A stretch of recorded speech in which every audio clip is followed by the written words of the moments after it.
최근 한국형 원조가 보인 놀라운 성과에 많은 국가들이 충격을 받았다고 하는데요.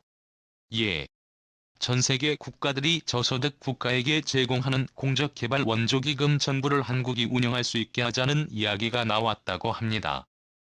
다시 말해 한국이 보여준 원조 성과를 전 세계 모든 국가들이 인정했다는 뜻이죠.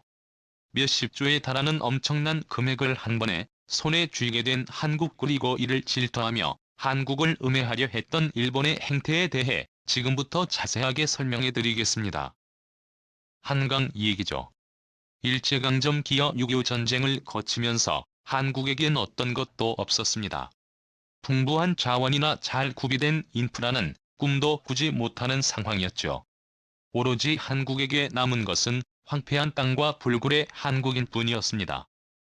전쟁 직후 통계를 살펴보면 1948년 당시 국민총 소득은 2천억 원에 불과했습니다.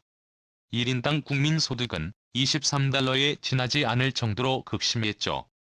지금의 아프리카 빈곤보다 더 못쓰는 상황이었습니다. 극심한 빈곤에서 탈출할 수 있었던 것은 국민들의 의지와 절박함 속에서 풍요를 꿈꾸던 과거 한국의 지도자들 덕분이지만 더 중요한 것은 한국에게 쏟아진 지원이었습니다. 1950년대 미국은 전쟁 직후 한국을 위해 아낌없이 무상원조를 했죠. 유엔은 1951년 유엔 한국 채권단을 설치했고, 이를 통해 각종 물자를 공급해 대한민국의 경제를 지탱했습니다. 미국 역시 엄청난 양의 식량을 한국에게 무상으로 지원하면서 굶어 죽을 수도 있었던 한국인들을 굶주림에서 구해주었습니다. 덕분에 지금 한국은 과거에는 상상도 하지 못할 만큼 엄청난 국력을 자랑하는 국가가 되었죠. GDP 수준으로 따져봤을 때 세계 10위권에 안착했으며 문화적으로 성숙해 세계인들이 한국 문화에 심취하는 현상까지 보이며 한국은 2011년 세계의 중심이었습니다.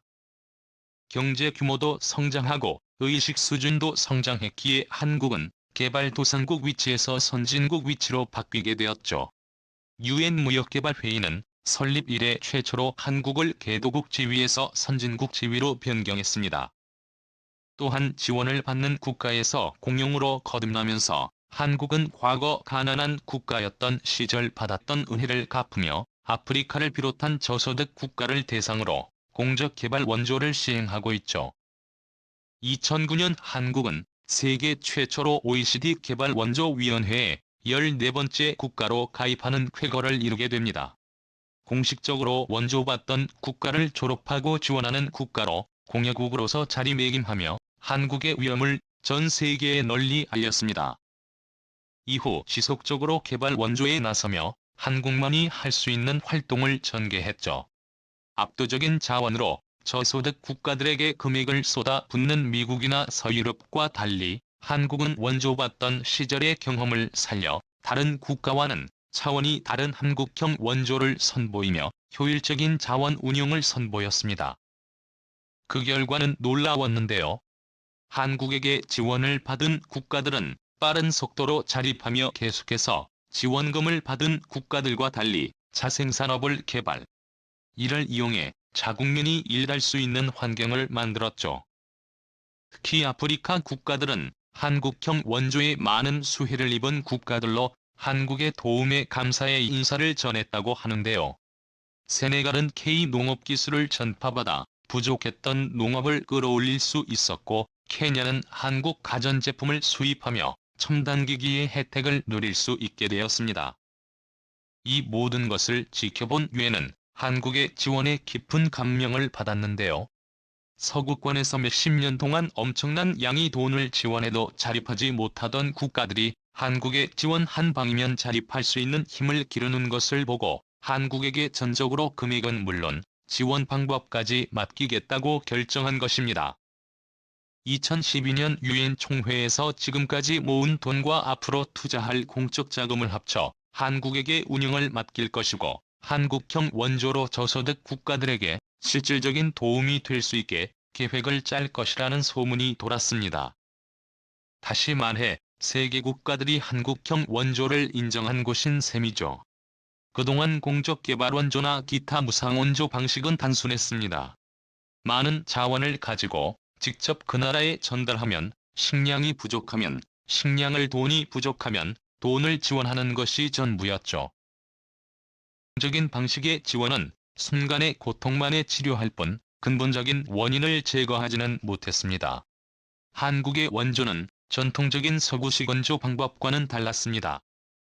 통을 겪어왔던 국가이기 때문에 단순히 돈만 쥐어주는 것으로 모든 문제가 해결되지 않을 것이라는 것을 잘 알았죠. 볼 수 있는 방법을 마련하는 것이 한국형 원조의 핵심이었습니다. 루안다는 한국형 모델을 잘 수입해 성공적으로 발전하는 대표적인 국가인데요.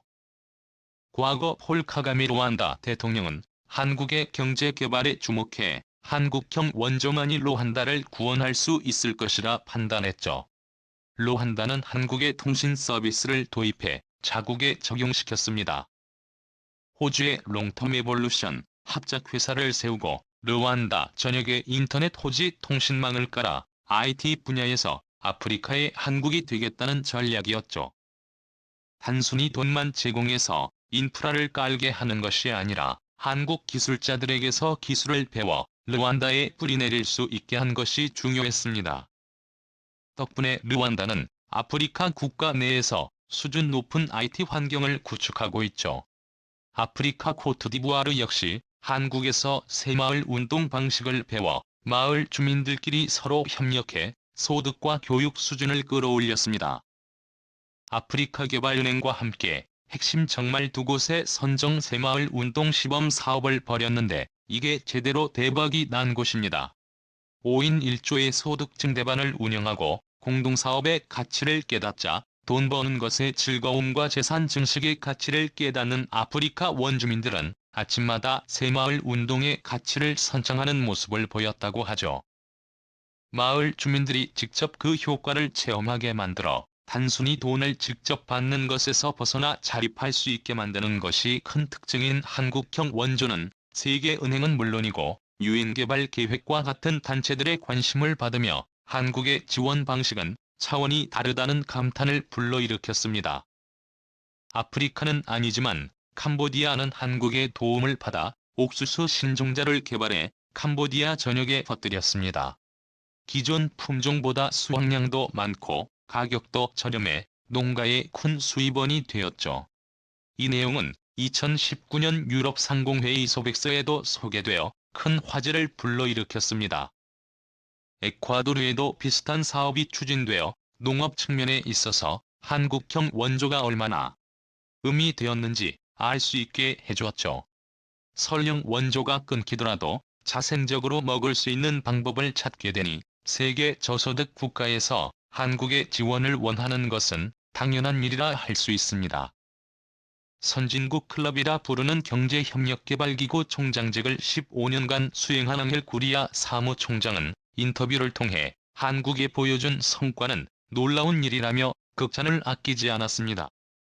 특히 한국이 보여준 생산성과 효율성에 감탄하지 않을 수 없다고 말하며 한국형 원조 방식은 다른 국가들이 따라 배울 만한 방식으로 돈만 퍼주는 기존의 방식 대신 한국형 방식의 표준으로 자리 잡아 빈곤 문제에 있어 탁월한 해결책이 되길 바란다고 말했죠.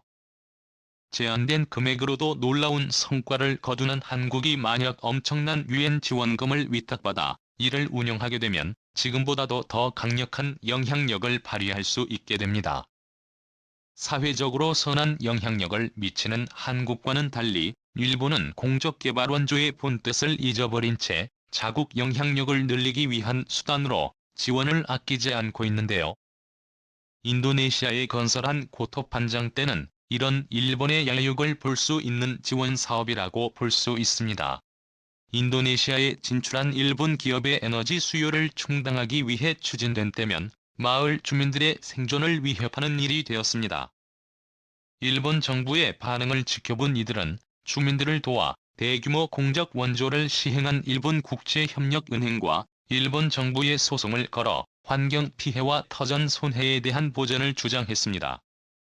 일본 때문에 피해를 입었던 판정 주변 지역 마을 주민들은 결국 보상금을 받았지만 충분하지 않은 금액을 받게 되어 마을을 떠나게 되었다고 하죠.